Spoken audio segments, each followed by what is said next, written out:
आप सुने वैकुंठ चतुर्दशी व्रत कथा। वैकुंठ चतुर्दशी की पौराणिक कथा के अनुसार एक बार की बात है, नारद जी पृथ्वी लोक से घूमकर वैकुंठ धाम पहुँचते हैं। भगवान विष्णु उन्हें आदर पूर्वक बैठाते हैं और प्रसन्न होकर उनके आने का कारण पूछते हैं। नारद जी कहते हैं, हे प्रभु, आपने अपना नाम कृपा निधान रखा है, इससे आपका जो प्रिय भक्त है वही तर पाते हैं। जो सामान्य नार नारी है वो वंचित रह जाते हैं। इसलिए आप मुझे कोई ऐसा सरल मार्ग बताइए जिससे सामान्य भक्त भी आपकी भक्ति कर मुक्ति पा सके।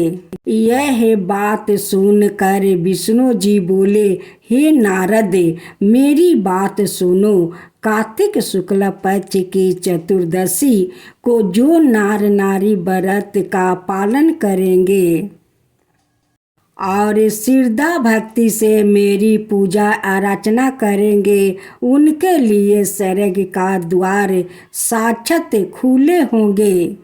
इसके बाद विष्णु जी जय विजय को बताते हैं और उन्हें कार्तिक चतुर्दशी को स्वर्ग के द्वार खुला रहने का आदेश देते हैं। भगवान विष्णु कहते हैं कि इस दिन जो भी भक्त मेरा थोड़ा सा भी नाम लेकर पूजा करेगा वो वैकुंठ धाम को प्राप्त करेगा। विष्णु भगवान की जय हो, विष्णु भगवान की जय हो। पौराणिक मत अनुसार एक बार भगवान शिव देव महादेव का पूजन करने के लिए काशी आए।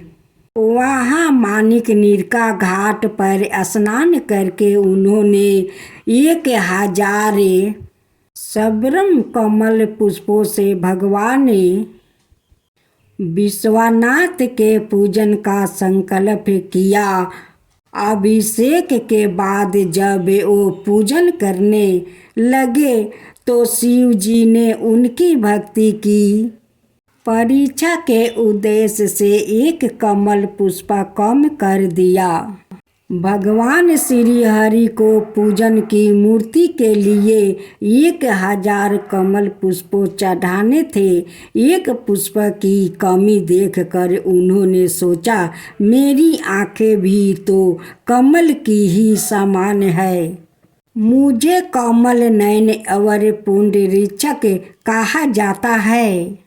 यह विचार कर भगवान विष्णु अपनी कमल समान आँख चढ़ाने को प्रस्तुत हुआ। विष्णु जी की इस अगाध भक्ति से प्रसन्न होकर देव महादेव प्रकट होकर बोले, हे विष्णु, तुम्हारे समान संसार में दूसरा कोई मेरा भक्त नहीं है। आज की यह कार्तिक शुक्ला चतुर्दशी अब वैकुंठ चतुर्दशी कहलाएगी और इस दिन व्रत पूर्वक जो पहले आपका पूजन करेगा उसे वैकुंठ लोक की प्राप्ति होगी। भगवान शिव ने इसी वैकुंठ चतुर्दशी को करोड़ों सुइयों की कांति के समान वाला सुदर्शन चक्र विष्णु जी को प्रदान किया।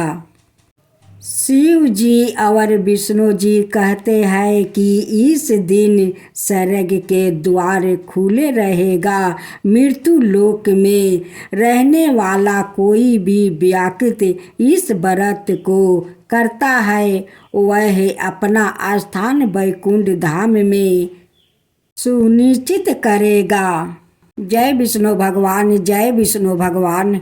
धनेश्वर नामक एक ब्राह्मण था जो बहुत बुरे काम करता था। उसके ऊपर कई पाप थे। एक दिन वो गोदावरी नदी में स्नान के लिए गया। उस दिन वैकुंठ चतुर्दशी थी। कई भक्त जन उस दिन पूजा अर्चना करने गोदावरी घाट पर आए थे। उस भीड़ में धनेश्वर भी उन सभी के साथ था। इस प्रकार उन श्रद्धालुओं के स्पर्श के कारण धनेश्वर को भी पुण्य मिला। जब उनकी मृत्यु हो गई तब उसे यमराज लेकर गए और नरक में भेज दिया। तब भगवान विष्णु ने कहा, यह बहुत पापी है, पर इसके वैकुंठ चतुर्दशी के दिन गोदावरी स्नान किया और श्रद्धालुओं के पुण्य के कारण इसके सभी पाप नष्ट हो गए, इसलिए इसे वैकुंठ धाम मिल गया। अंत धनेश्वर को वैकुंठ धाम की प्राप्ति हुई।